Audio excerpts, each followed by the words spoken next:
You were a top student, but look at you now. You can't keep using your father's disappearance as an excuse to act out. Is that his work? What's it about? Their dad, he wanted to touch the stars. Imagine that the ant here wants to get to her other hand. His quickest option is to walk across the street. But it turns out a straight line is not the shortest distance between 2 points. Not if you use a fifth dimension. It's outside of the rules we know of time and space. So the ant arrives in my hand instantaneously. So you fall to space. More likely wrinkle it. Where are we? We heard a cry out in the universe. I thought he was alive. We believe he is, and we're here to help you find him. We are in search of warriors. Warriors who serve the good and the light in the universe. You're kidding. Do I look like I'm kidding? A little. I'm not. I'm not. Your father's trapped by an evil energy, It's too strong for our light. and the only one who can stop it is you. Be a warrior.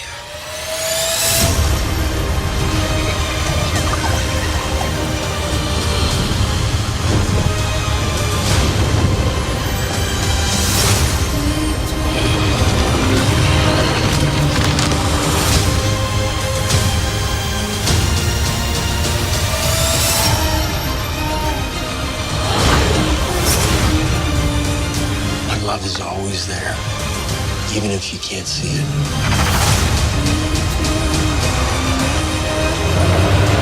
Do you trust me?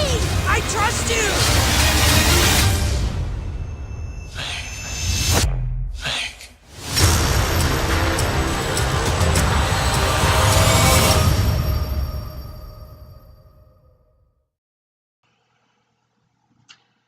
So this movie, A Wrinkle in Time, was pretty terrible.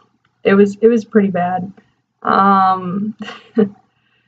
It did not meet any of my expectations at all because I was thinking it would be a well done movie. I thought it would be pretty at least. Even if I couldn't follow the storyline, I thought it would be pretty.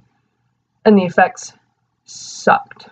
I'm sorry. I don't know if other people like it, but it was just way too CGI for me. It felt so green screen, and it definitely was, but you shouldn't be able to tell to that extent. The storyline is terrible. The thing that irked me most, though, was the dialogue. The dialogue was so cheesy, and everything that was said did not seem like something anyone would ever say in real life. But I don't know if that was based on the dialogue in the book or not. It very well could have been. I never read the book. I wouldn't mind reading the book just to see, because I'm sure that the book was great. It's a classic novel. Yeah, the story just, there were so many plot holes, and every character sucked. Like, I love Reese Witherspoon, and I think she did just fine with the hand she was given. But I hated all the characters. Oh my gosh, I hated all the characters. I hated Reese Witherspoon's character because she acts like, on surface, she's like supposed to be this nice person, and she's super, I don't know, the white dress, all the costumes and the hair, again, something I thought would be fantastic. They were all awful. Awful, awful, awful. I hated the costumes, and I thought they'd be great, and they were not. Ugh. So I thought Reese Witherspoon's character would be, like, innocent and nice, and she came off that way to everyone except for Meg. And I feel like it may have been critical for the story for them to go at each other, but it was like she would be one character with some people and a completely different character with the next. Like, it wasn't something that her character would do. And all the actors really, with what they were given, they did just fine. You know, Storm Reed played the lead of Meg, and I think that she will definitely be in more movies after this one, because she did pretty well, and it's a big movie and a very little known actress.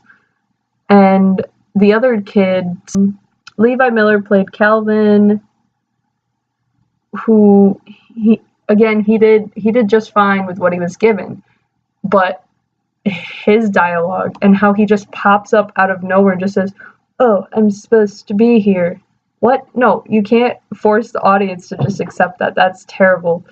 That is awful. And the other kid, Derek McCabe, played Charles Wallace, and that kid is cute. That kid is so cute. But again, the characters are so bad. And I want to read the book to see if they're that bad in the book. There was Mrs. Which, Mrs. Whatsit, and Mrs. Who, all played by big actresses. You know, we got Oprah, who I think probably did the best in terms of acting for this movie. She played Mrs. Which, and then Reese Witherspoon played Mrs. Whatsit, and Mrs. Who was played by Mindy Kaling. And she did okay too, but again, her character was terrible. Because why would someone, in order to think, need to use other people's words? And I didn't. And then when she was weak, she could use her own words.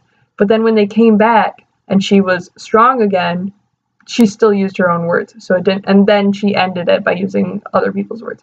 So it's so many plot holes and so many goof ups in this movie. There was a scene where Meg had on her flannel, and then the next frame she didn't have it on, and then the next frame she did have it on. And it was so bad. There's another frame, or another scene, the scene where they're at the Sears, played by Zach Galifianakis, by the way. He plays this happy character who is, you know, who is a comedy little interjection into it. He's probably like the funniest character in the movie, but he's also like this very philosophical character. And it was very different for Zach Galifianakis. But the character still sucked. Even though Zach Galifianakis did a good job playing it, the character sucked.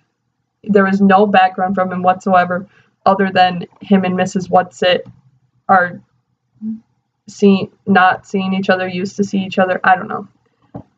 There's no background for any of these characters, really. And so everything that they do is so surface, and you can't feel like anything for them because you don't know anything about them. Even though I cried, you know, when Meg and her dad got reunited, I cried.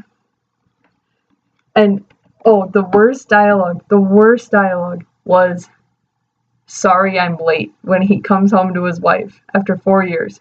"Sorry, I'm late." What? That was awful. And then Calvin turns to Meg, says, "Can I call you later?" What? You guys just traveled the universe together. That's terrible. Absolutely awful. Oh, so many problems and so many different scenes that I hated. Chris Pine, I love you, man. Your character sucked, though. Because there's no way, with all of the love that father had for both of his kids, there's no way he would have ever left Charles Wallace there. He would have tried to save Meg, but he would have, been running to Charles Wallace and trying to help him, too. There's no way he would have left him there.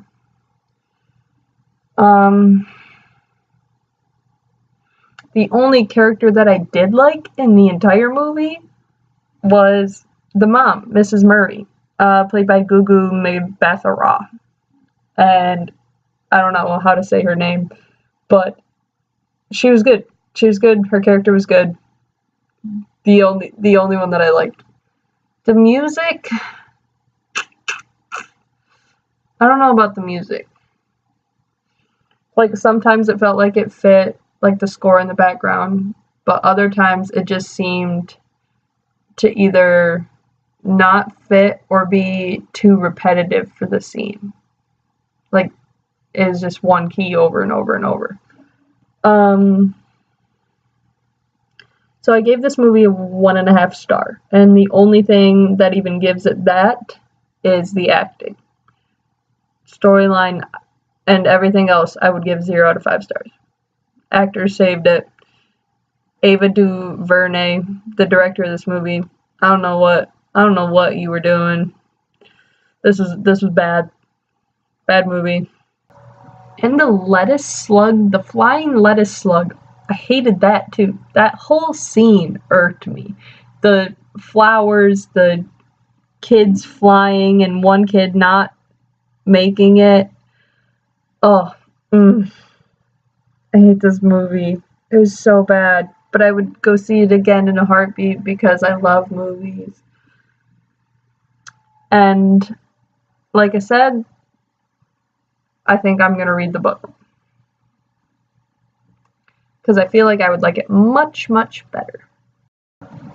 Of course, it has some really good messages, the be yourself, love yourself, be the light, which is, hope and good things, and the greatest light comes from love, and love can save everything, blah, blah, blah.